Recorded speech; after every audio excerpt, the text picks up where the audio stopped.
Caitlin, hi, how you doing? Okay, so I noticed I noticed you have your little a monogram for your signature. That's awesome. I love it. Awesome. I love that. That's so cool. Okay. Anyway, so this assignment's a little bit different. It is. It is. It's a little bit more abstract. It's a little more difficult to wrap your head around this in terms of encoding meaning because we don't have the word from our word list to fall back on to create meaning. So in other words, we're taking kind of this overview of the mission of our client and kind of trying to encode using letter forms and basically kind of strictly dependent on the language of the typeface itself in order to create meaning.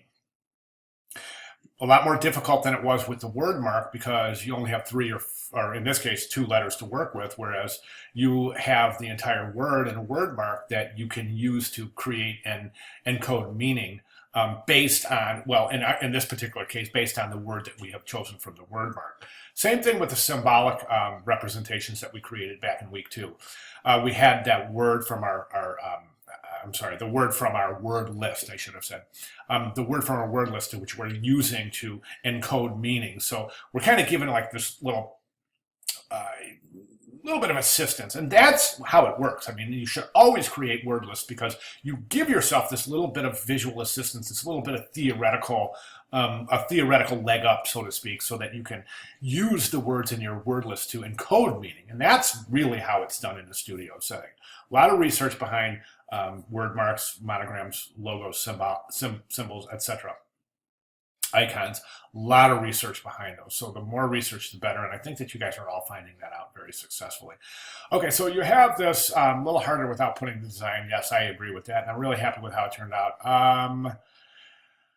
I noticed that you didn't, and it's a really good idea in any presentation, even something as this simple when there's only 10, try to number your sketches because that way we'll know exactly that you meant first, meaning it's the first, the fourth, or whatever, how it is, say, so we can take a look. So we don't have to count over and say, okay, did you say number 7? So that's 1, 2, or is it going 1, 2, 3, 4? See what I mean? So it's really a great idea presentation-wise to number your examples. That way you can say, I think number 2 and number 7 are the most effective, and your viewer will have no issues whatsoever ascertaining exactly which examples you are referring to. Okay, so now one of the things we have here is we have, as I said before, we don't have the luxury of well, I shouldn't say the luxury. We don't have the express recommendations to or requirements to use a word from the word list in order to create encoding. So basically what we have is we have our whole our kind of mission statement of the company. In order to use that, our perceived mission of the company, we use that to create the visual meaning, to encode meaning into the work itself. So we have a lot of things here to go on. I think one of the most important things here is that the publishing markets fiction and nonfiction by contemporary cutting edge authors. That points to a very contemporary, very fresh, cutting edge kind of monogram. Okay, so I would say something like a traditional monogram using, hang on one second, let me show you an example. Okay, so as something like a traditional monogram, this would not work for Minotaur Publishing because it's too traditional. It's not cutting edge. It's not forward thinking. It's not, just take a couple of the other descriptive words. It's not ideologically progressive. Ooh, that's a good one. Do you see what I'm saying? It's more traditional, so it's not progressive in an ideological or a visual manner. So something like that would be out.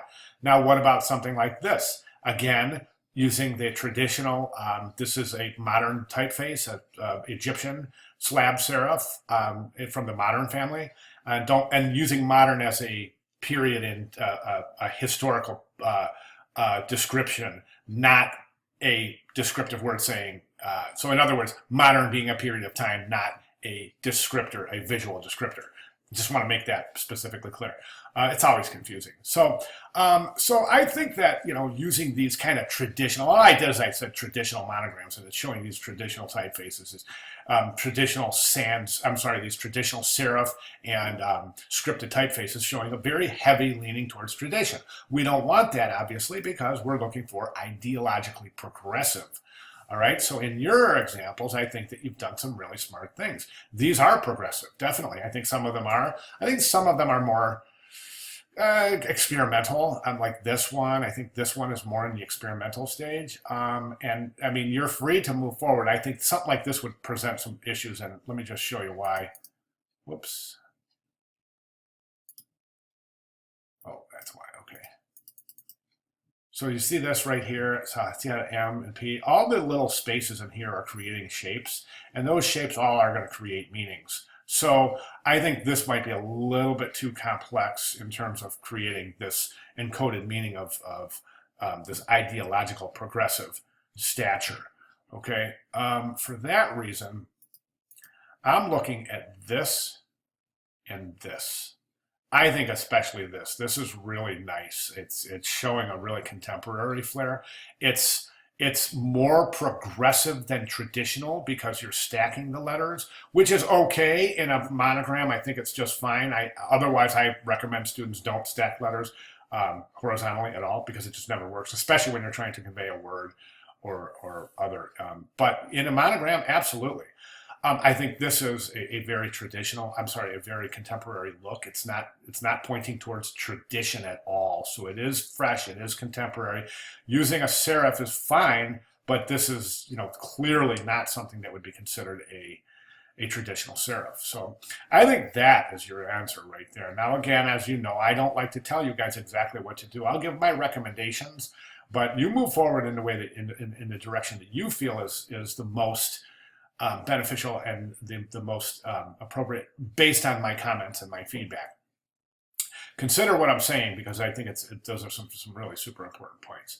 So other than that, I think you're doing a great job, and I think that again, I would go here or here in terms of that kind of contemporary, cutting edge, ideologically progressive encoding into the mark itself. Okay, the mark, I should say the monogram itself. So, all right, so there and there would be my recommendations. But again, you're free to move forward in the direction that you feel has the most potential. All right, any questions at all, please let me know. Good job. Thanks, Kate.